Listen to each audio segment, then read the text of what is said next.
আসসালামু আলাইকুম। কেমন আছেন সবাই? আশা করছি আমার প্রিয় ভাই বোনেরা ও দিদিমণিরা কাছে কিংবা দূরে, দেশ কিংবা দেশের বাহিরে যে যেখানে আছেন ভালো আছেন এবং সুস্থ আছেন। আলহামদুলিল্লাহ, আমিও আমার পরিবারের সবাইকে নিয়ে ভালো আছি। এই তো আবার আপনাদের মাঝে হাজির হয়েছি নতুন দিনের নতুন একটা ভিডিও নিয়ে। আশা রাখতেছি আমার আজকের ভিডিওটিও আপনাদের কাছে ভালো লাগবে ইনশাআল্লাহ। তো আমার সাথে থাকুন আর দেখতে থাকুন। তো আমি কিন্তু অফ ক্যামেরায় ডাইনিংটা মুছে নিয়েছি, এখন একটু ক্লিনার জার দিয়ে ক্লিন করে নিতেছি।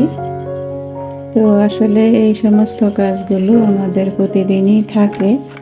তো রমজান হলে হবে কি, কাজের কিন্তু শেষ নেই, বরঞ্চ কাজ আরো বেড়ে গেছে।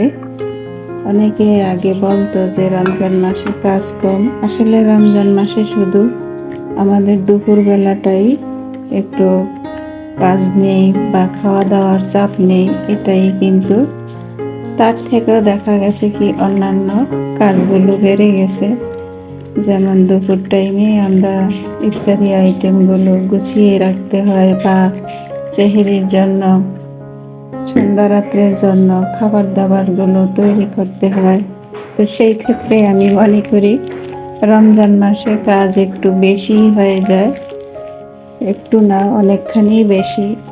ইফতারি, সেহরি, তারপরে সেগুলো আবার দোয়া মশা, অনেক কাজ, তারপরে ইবাদত করা, সব মিলিয়ে ঝিলিয়ে আমার মনে হয় রমজান মাসে আমাদের কাজগুলো বেশি করতে হয়।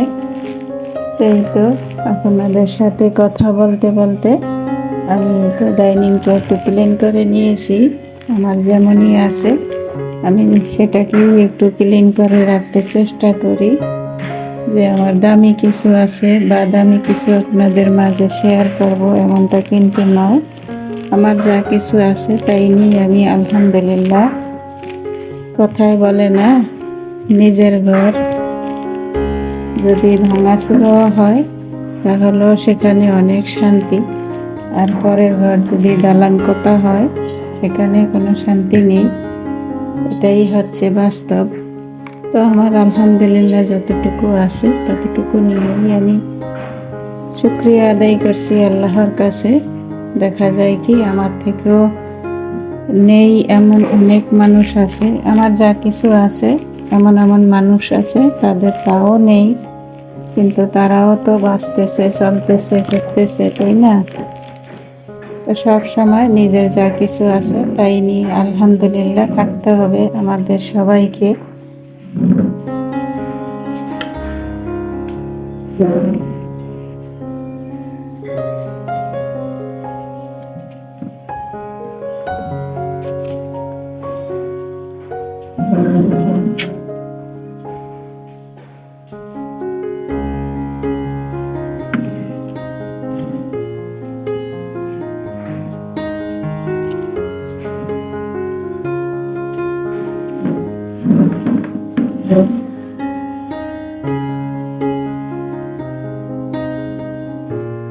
এই তো এখন চলে যাব অন্য কাজে। ডাইনিংটা মোটামুটি গুছিয়ে নিয়েছি। তো আজকে সকাল থেকেই কারেন্ট নেই, দেখা যাক কি হয়। ঘরের মধ্যে সব কিছু ক্লিন করে এই তো এখন চলে আসছি বারান্দায়, আর বারান্দায় এসে এই তো গাছগুলোতে একটু পানি দিয়ে দিচ্ছি। আজ কয়েকদিন ধরে একটু রোদ্রের তাপ বেশি, সেই জন্য এই তো প্রতিদিনই পানি দিতে হয়। গাছের গোড়াগুলো একেবারে দেখা যায় একদিন পানি দিলে তারপর দিনই একেবারে রুক্ষ সূক্ষ্ম হয়ে যায়। তো আমার প্রিয় ভাই বোনেরা ও দিদিমণিরা যে যেখানে বসে আমার এই ভিডিওটি দেখছেন, তো প্লিজ দেখার শুরুতেই একটা লাইক দিয়ে দেবেন। সবাই সবাইকে একটু সাপোর্ট করবেন, তাহলে আমরা সবাই একসাথে এগিয়ে যাবো ইনশাআল্লাহ। তো আমার করলা গাছে ফুল এসে গেছে মাশাআল্লাহ।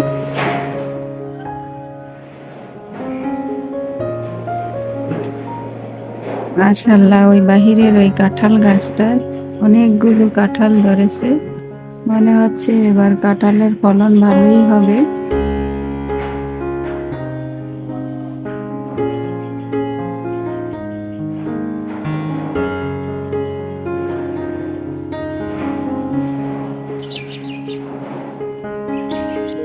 আমার হাতের কাজগুলো করতে করতে এরই মাঝে কারেন্ট এসে গেছে। এখন আমি বেশ কিছু পরিমাণে আলু সিদ্ধ বসিয়ে দিয়েছি, কারণ আলুর সবগুলো শেষ হয়ে গেছে। এই তো 4-5 দিন খেয়েছি একদিন বানিয়ে, আবার আজকে বেশ কিছু বানিয়ে নেব, আবার যেন 4-5 দিন চলে যায়।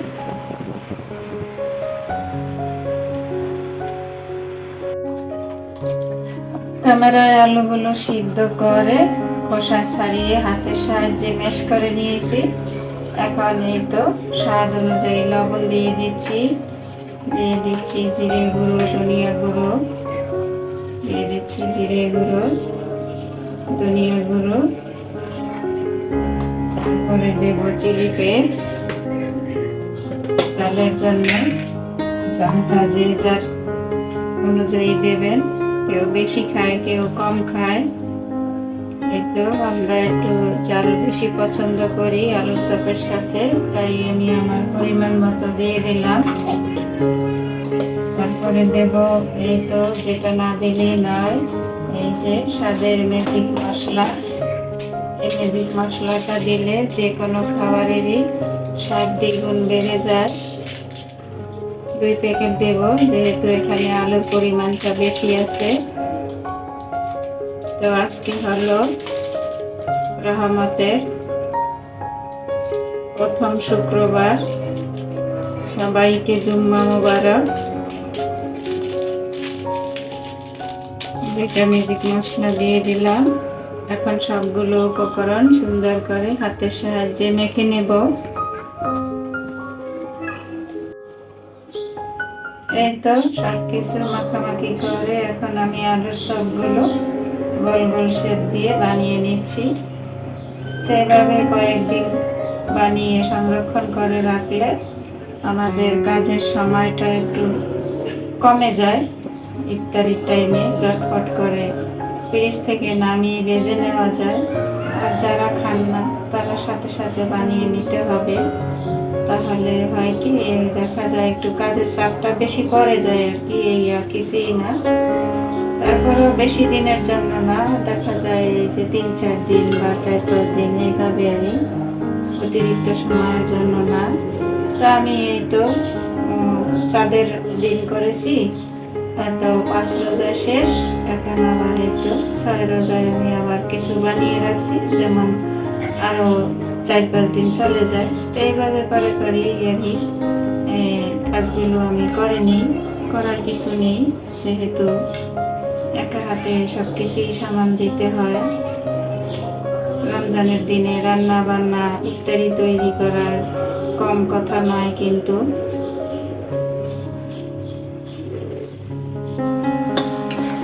আলুর সবগুলো সংরক্ষণ করে এর মাঝে অনেকটা সময় কাটিয়েছি।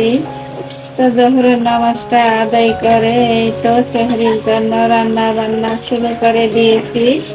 তো আজকে একটু এই তো মুরগির হাড্ডি, চামড়া, পাখা, সাথে একটু মাংস আছে। তো মাংসের পরিমাণ খুবই কম, তো সেটা দিয়েই আলু দিয়ে রান্না করব।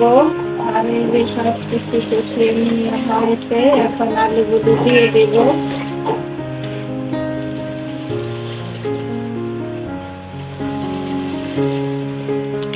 তো মাঝে মধ্যে এভাবে মুরগির চামড়া, পাখা, ঠ্যাং, যেটাই বললেন, হাত পা, কলিজা গিলা দিয়ে আলু দিয়ে রান্না করলে খেতে বেশ ভালোই লাগে। তো মাঝে মধ্যে রান্না করলে ভালো লাগে, সব সময় কিন্তু না। রমজানে কিন্তু এমনিতেই ভাত খাওয়া যায় না, কিছুই ভালো লাগে না। ইফতারি করার পর ইফতারিতেই অনেকটা পেট ভরে যায়, আর খাওয়া দাওয়া সেরকম হয় না।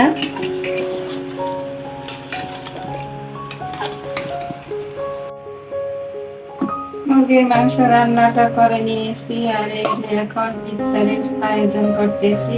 আজকে পেঁয়াজটা একটু ভিন্ন স্বাদে বানাবো। এই যে কিছুটা পরিমাণ ডাল আধা ভাঙ্গা করে নিয়েছি, সাথে পেঁয়াজের বিকল্প গাজর দিয়ে দিচ্ছি, আর দিয়ে দেব যা যা উপকরণ লাগবে।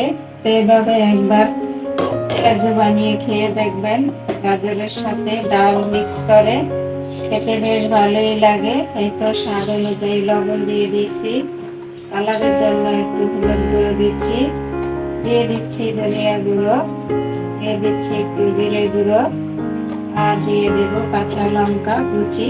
এই তো এখন সবগুলো উপকরণ সুন্দর করে মেখে দেব। এভাবে ডালের পেঁয়াজ গাজর দিয়ে করলে বেশ ভালোই লাগে খেতে। যারা খেয়েছেন তারা তো জানেন, আর যারা না খেয়ে আছেন, না খেয়ে থাকেন কখনো, তারা একবার হলো ট্রাই করে দেখবেন, খেতে বেশ ভালো লাগে। আমি কিন্তু এক টুকরা পেঁয়াজও দেইনি, দেখতেই পেয়েছেন। এই তো ভালো করে সবগুলো সুন্দর করে মেখে নিয়েছি, আর এখন এই তো স্বাদের ম্যাজিক মশলা দিয়ে দেব, যেটা দিলে খাবারের স্বাদ দ্বিগুণ বেড়ে যায়। চাইলে আপনারা এভাবে বানিয়ে খেয়ে দেখতে পারেন, খারাপ লাগবে না, ভালোই লাগবে। আর এই তো এখন পেঁয়াজগুলো ভাজার জন্য চুলায় চলে আসলাম। তো চুলায় কড়াই বসিয়ে দিয়ে তেল অলরেডি গরম করে নিয়েছি। এখন এই তো পেঁয়াজগুলো ভেজে নেব।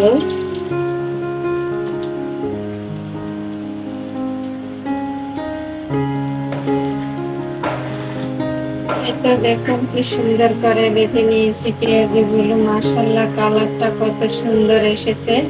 তো আমার প্রিয় ভাই বোনেরা, যারা নতুন বন্ধু হয়ে আমার পরিবারে এসেছেন, তারা কিন্তু অনেকেই এই ভুলটা করেন। এই কথাটা কিন্তু আমি আজ কয়েকদিন ধরে পরপরই বলতেছি, তারপরও জানি না তারা কেন এই ভুলটা করতেছে। তারা একেবারে সরাসরি বলে দেয়, বন্ধু করে গেলাম, পাশে আছি, পাশে থাকবেন, তো এত নাম্বার। আসলে এগুলা কিন্তু ঠিক না, এতে করে আপনারও ক্ষতি, আমারও ক্ষতি। তো প্লিজ দয়া করে এই কাজগুলো আর কেউ করবেন না, এতে করে কিন্তু কোনো লাভই হয় না। এত কষ্ট করে আপনি আমার ভিডিও দেখেন, আমি আপনার ভিডিও দেখি, দেখে তারপরে আপনাকে আমি বন্ধু করি, আপনি আমাকে বন্ধু করেন, কিন্তু সেই সার্থকতাটা যদি নাই থাকে তাহলে কি লাভ হলো বলুন তো। আর এই তো আপনাদের সাথে কথা বলতে বলতে আমি পেঁয়াজগুলো সব ভেজে নিয়েছি। তো আমার ভিডিওটি আজ এই পর্যন্তই রাখবো। দেখা হবে আবার অন্য কোনো ভিডিওতে। সেই পর্যন্ত সবাই ভালো থাকবেন, সুস্থ থাকবেন, নিরাপদে থাকবেন। আল্লাহ হাফেজ। আসসালামু আলাইকুম ওয়া রাহমাতুল্লাহি ওয়া বারাকাতুহু।